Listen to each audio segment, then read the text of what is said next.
Philippines లో MBBS చదవాలనుకుంటున్నారా? ఫ్రీగా వెళ్లి చూసి నచ్చితేనే ఎంబీబీఎస్ అడ్మిషన్ తీసుకోండి. ఏపీ మెట్రో రైల్ కార్పొరేషన్ పనితీరు లేదా దానికి సంబంధించినటువంటి ప్రపోజల్స్ మరోసారి తెరపైకి వచ్చినాయి. ఢిల్లీ పర్యటనకు వెళ్ళినటువంటి AP CM Chandrababu Naidu metro rails పరిస్థితి ఏంటి, ఆ ప్రాజెక్టుల పరిస్థితి, తాజా స్థితిగతులు ఏ విధంగా ఉన్నాయి, ఎక్కడికి వచ్చినాయి, ఈ అంశాలపైన ఆరా తీయడంతో పాటు కేంద్ర మంత్రి మనోహర్ లాల్ ఖట్టర్తో ప్రత్యేకంగా సమావేశమయ్యారు. ఎందుకంటే అర్బన్ ప్లానింగ్కి సంబంధింంచి పట్టణాభివృద్ధి శాఖ పరిధిలోకి వచ్చేటువంటి అంశాలే ఈ మెట్రో రైల్ ప్రాజెక్టులన్నీ కూడా. సో ఆంధ్రప్రదేశ్లో విశాఖపట్నంలో ఒక 46 కిలోమీటర్ల పొడవైనటువంటి మెట్రో రైల్ ప్రపోజల్ చేశారు. అలాగే 3 కారిడార్లుగా. అలానే విజయవాడలో 2 కారిడార్లతో 38 కిలోమీటర్ల మేర ఒక ప్రపోజల్ రెడీ చేశారు. అసలు ప్రపోజల్ కాదు, దానికి సంబంధించినటువంటి వర్క్స్ కూడా చాలా వరకు కంప్లీట్ అయినాయి. ఎందుకంటే ఇది మెట్రో రైల్ కార్పొరేషన్కి సంబంధించినటువంటి వెబ్సైట్ అఫీషియల్గా పేర్కొన్నటువంటి వాటి ప్రకారం చూస్తే కూడా 2 రూట్స్ని డిజైన్ చేశారనమాట. మెట్రో రైలు ఇది 2014-15 అప్పుడు గవర్నమెంట్ 14-19 మధ్య గవర్నమెంట్ ఉన్నప్పుడే వీటిపైన మొత్తం వర్క్ చేశారు. డిజైన్లు, లేఅవుట్లు, రూట్ మ్యాప్లు ఇవన్నీ కూడా రెడీ చేసి పెట్టుకున్నారు. ఎంత వేగంగా దీన్ని ఇంప్లిమెంట్ చేయాలనేటువంటి దానిపైన కూడా కసరత్తు చేశారు. ఇక్కడ ఒకసారి మనం చూస్తే విశాఖపట్నం మెట్రో రైలు దానికి సంబంధించినటువంటి ప్రపోజల్, ఒక మోనో రైలు, మెట్రో రైలు, వీటికి సంబంధించిన స్టేషన్స్ ఏ విధంగా ఉండాలి, రూట్ మ్యాప్ ఏ విధంగా ఉండాలి, ఎటువైపు నుంచి ఎటు వెళ్ళాలి, భోగాపురం ఇంటర్నేషనల్ ఎయిర్పోర్ట్ అందుబాటులోకి వస్తుంది కాబట్టి దానికి సంబంధించి కూడా ప్లాన్ రెడీ చేసి పెట్టుకున్నారు అనమాట. ఫ్యూచర్లో ఇది ఒక బెస్ట్ అర్బన్ ఇది కారిడార్ 1, కారిడార్ 2, కారిడార్ 3, కారిడార్ 4 కూడా ప్రపోజల్ ఉంది. ఇది కొమ్మాది టు భోగాపురం, అది ఫ్యూచర్ ఎక్స్పాన్షన్ అనేటువంటి ఆలోచించారు. ఫస్ట్ ఫేజ్లో ఇప్పుడు టేకప్ చేసేదానికి మొదటి 3 ఫేజుల్ని, మొదటి 3 కారిడార్లని కలిపి ప్లాన్ చేశారు. 17,000 కోట్ల రూపాయల వరకు అంచనా వ్యయం వేశారు. అలానే ఆంధ్రప్రదేశ్ విజయవాడకి సంబంధించినటువంటి మ్యాప్ కూడా ఒకసారి మనం చూస్తే విజయవాడకి సంబంధించిన మెట్రో రైలు 2 కారిడార్లతో డిజైన్ చేశారు.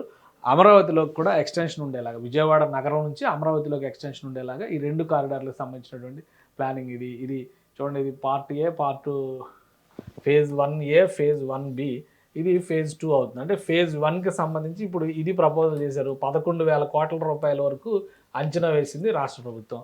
సో దీనికి సంబంధించి కూడా వర్క్ పూర్తి అయిపోయింది. అంటే ఇక్కడ చూడండి, ఇక్కడ గన్నవరం ఎయిర్పోర్ట్ నుంచి విజయవాడ బస్ స్టాండ్ వరకు, అంటే రైల్వే స్టేషన్, బస్ స్టాండ్ ఇవన్నీ కనెక్ట్ అవుతాయి. ఇటువైపు బందర్ రోడ్లో పెనమలూరు నుంచి విజయవాడ బస్ స్టాండ్ వరకు కనెక్ట్ చేసి అంటే కృష్ణానదికి అవతల, కృష్ణానది కింది నుంచి ట్రైన్ ట్రాక్ నిర్మిస్తారనమాట.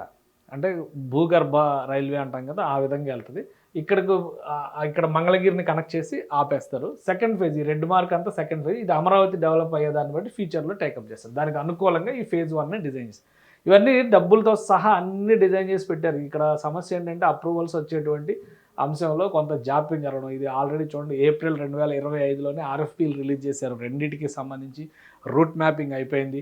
ఎక్కడెక్కడ ఎంత ల్యాండ్ ఎక్విజిషన్ చేయాలనే దాన్ని కూడా మార్కింగ్ చేశారు. ఇవన్నీ రెడీ చేసి పెట్టుకున్నారు. ఇవి ఏంటంటే కేంద్ర ప్రభుత్వం చేసేటువంటి కొన్ని వ్యవహారాలు ఎవరు అధికారంలో ఉన్నారు. గతంలో కూడా కాంగ్రెస్ ప్రభుత్వం అధికారంలో ఉంటే హైదరాబాద్ మెట్రోకి సంబంధించి 8,000 కోట్ల రూపాయలతో ప్రపోజల్ చేస్తే దాన్ని అలా డ్రాగ్ చేసి చివరికి దాన్ని 14,000 కోట్ల రూపాయలు అయిన తర్వాత కంప్లీట్ చేసిన పరిస్థితి. ఇప్పుడు కూడా అదే సేమ్ ఫేజ్ 2 మీద తర్జన భర్జన నడుస్తూ ఉంది. ఇక ఆంధ్రప్రదేశ్లో ఆర్ఎఫ్పీలు రిలీజ్ చేసి, ఎందుకంటే ఇందులో కేంద్ర ప్రభుత్వానికి పోయేది ఏమి ఉండదు. ఇందులో మహా అయితే 20%. ఇదంతా కూడా పీపీపీ మోడల్లో చేసేటువంటి ప్రపోజల్. ఈ పీపీపీ మోడల్ ఏంటంటే స్టేట్ గవర్నమెంట్ 20%, సెంట్రల్ గవర్నమెంట్ ఒక 20%, 60% ప్రైవేట్ పార్టీస్ పెడతాయి.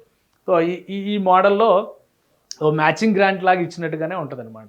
ఇది వస్తే కనుక ఒక అధునాతనమైన వ్యవస్థ అవుతుంది, రాష్ట్రానికి సంబంధించినటువంటి నెట్వర్క్ మారిపోతుందని చంద్రబాబు నాయుడు గారు ఆలోచిస్తున్నారు. అలానే దానికి సంబంధించి మనోహర్ లాల్ ఖట్టర్తో భేటీ అయ్యి ఈ ప్రాజెక్ట్ స్టేటస్ ఏంటి అనే దాని మీద ఆయన ఒక ఇది ఇచ్చారు. వీలైనంత వేగంగా దీన్ని మీరు క్లియర్ చేస్తే కనుక రాష్ట్రంలో నెక్స్ట్ లెవెల్ ట్రాన్స్పోర్టేషన్, ఎందుకంటే అమరావతి ఒక ఎమర్జింగ్ సిటీగా మారుతుంది, విశాఖపట్నం గ్లోబల్ సిటీగా ఎదుగుతోంది. ఈ రెండింటికి కూడా కేంద్ర ప్రభుత్వం చేయూత అవసరం అనేది సీఎం చంద్రబాబు నాయుడు చెప్పినటువంటి మాట. సో ఇప్పుడు ఇచ్చినటువంటి ప్రపోజల్ ప్రకారం, అంటే ఆల్రెడీ ఏవైతే డిపిఆర్స్ కంప్లీట్ చేసి ఇచ్చారో వాటి ప్రకారం గ్రౌండ్ వర్క్ రాష్ట్ర ప్రభుత్వ పక్షాన చేయాల్సినటువంటి వర్క్ అంతా కూడా కంప్లీట్ అయింది.